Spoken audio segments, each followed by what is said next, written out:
श्रावण सोमवार की कथा के अनुसार अमरपुर नगर में एक धनी व्यापारी रहता था। दूर दूर तक उसका व्यापार फैला हुआ था। नगर में उस व्यापारी का सभी लोग मान सम्मान करते थे। इतना सब कुछ होने पर भी वह व्यापारी अंतर्मन से बहुत दुखी था, क्योंकि उस व्यापारी का कोई पुत्र नहीं था।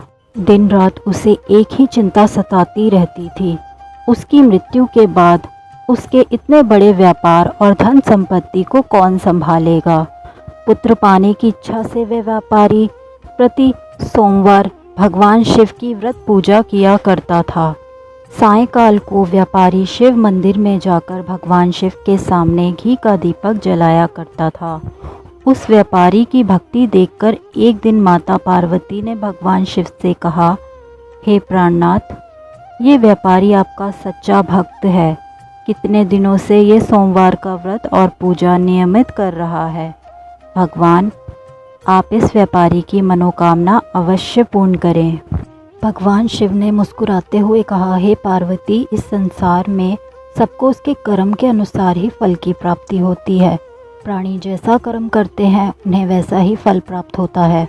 इसके बावजूद पार्वती जी नहीं मानी। उन्होंने आग्रह करते हुए कहा, नहीं प्राणनाथ, आपको इस व्यापारी की इच्छा पूरी करनी ही होगी। ये आपका अनन्य भक्त है, प्रति सोमवार आपका विधिवत व्रत रखता है और पूजा अर्चना के बाद ही आपको भोग लगाकर एक समय भोजन ग्रहण करता है। आपको इसे पुत्र प्राप्ति का आशीर्वाद देना ही होगा। पार्वती जी का इतना आग्रह देखकर भगवान शिव ने कहा, तुम्हारे आग्रह पर मैं इस व्यापारी को पुत्र प्राप्ति का वरदान देता हूँ, लेकिन इसका पुत्र 16 वर्ष से अधिक जीवित नहीं रहेगा। उसी रात भगवान शिव ने स्वप्न में उस व्यापारी को दर्शन देकर उसे पुत्र प्राप्ति का वरदान दिया। उसके पुत्र के 16 वर्ष तक जीवित रहने की बात भी बताई। भगवान के वरदान से व्यापारी को खुशी तो हुई, लेकिन पुत्र की अल्पायु की चिंता ने उस खुशी को नष्ट कर दिया।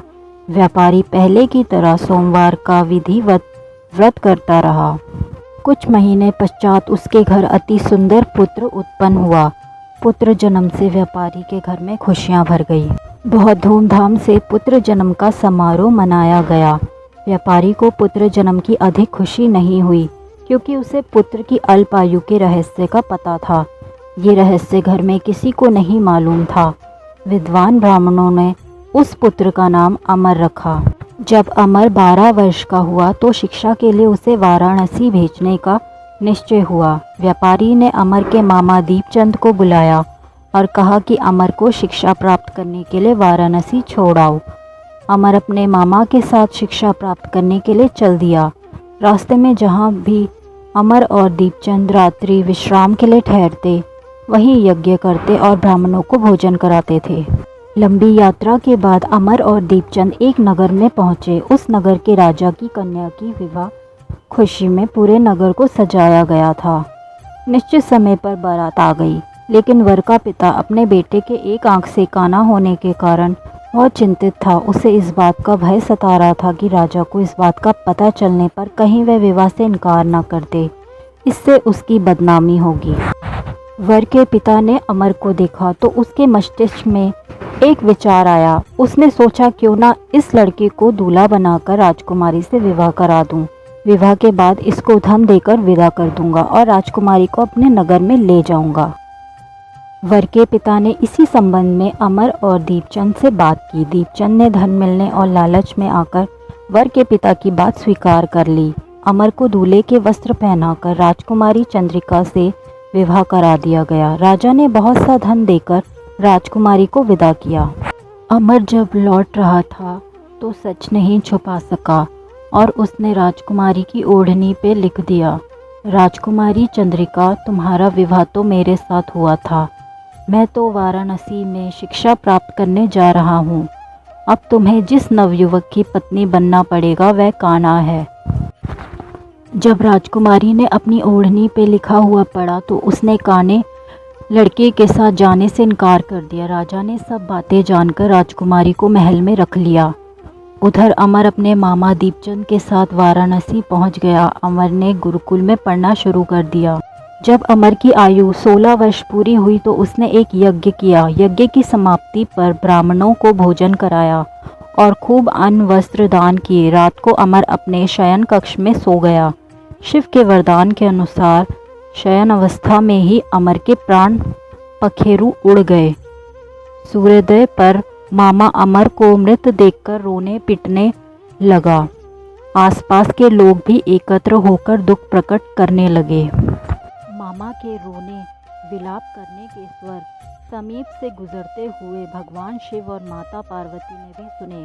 पार्वती जी ने भगवान से कहा, प्राणनाथ, मुझसे इसके रोने के स्वर सहन नहीं हो रहे हैं, आप इस व्यक्ति के कष्ट अवश्य दूर करें। भगवान शिव ने पार्वती जी के साथ अदृश्य रूप में समीप जाकर अमर को देखा तो पार्वती जी से बोले, पार्वती, ये तो उसी व्यापारी का पुत्र है।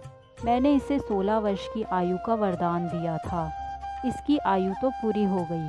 पार्वती जी ने फिर भगवान शिव से निवेदन किया, हे प्राणनाथ, आप इस लड़के को जीवित करें, नहीं तो इसके माता पिता पुत्र की मृत्यु के कारण रो रो कर अपने प्राणों का त्याग कर देंगे। इस लड़के का पिता तो आपका परम भक्त है, वर्षों से सोमवार का व्रत करते हुए आपको भोग लगा रहा है।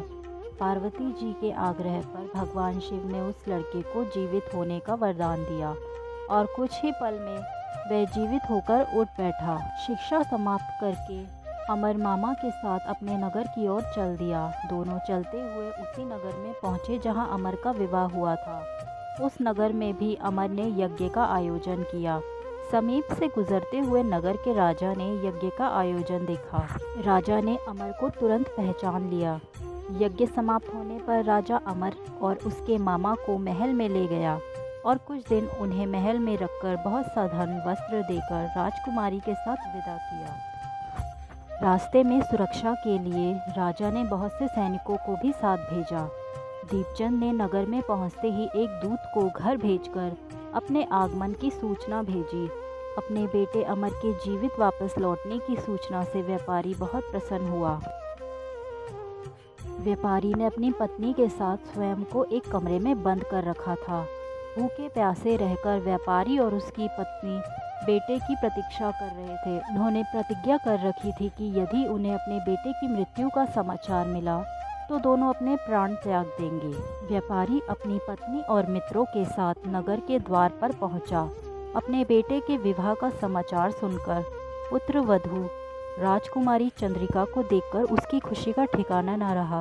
उसी रात भगवान शिव ने व्यापारी के स्वप्न में आकर कहा, हे श्रेष्ठी, मैंने तेरे सोमवार के व्रत करने और व्रत कथा सुनने से प्रसन्न होकर तेरे पुत्र को लंबी आयु प्रदान की है। व्यापारी बहुत प्रसन्न हुआ। शास्त्रों में लिखा है कि जो स्त्री पुरुष सोमवार का विधिवत व्रत करते और व्रत कथा सुनते हैं, उनकी सभी इच्छाएं पूरी होती हैं।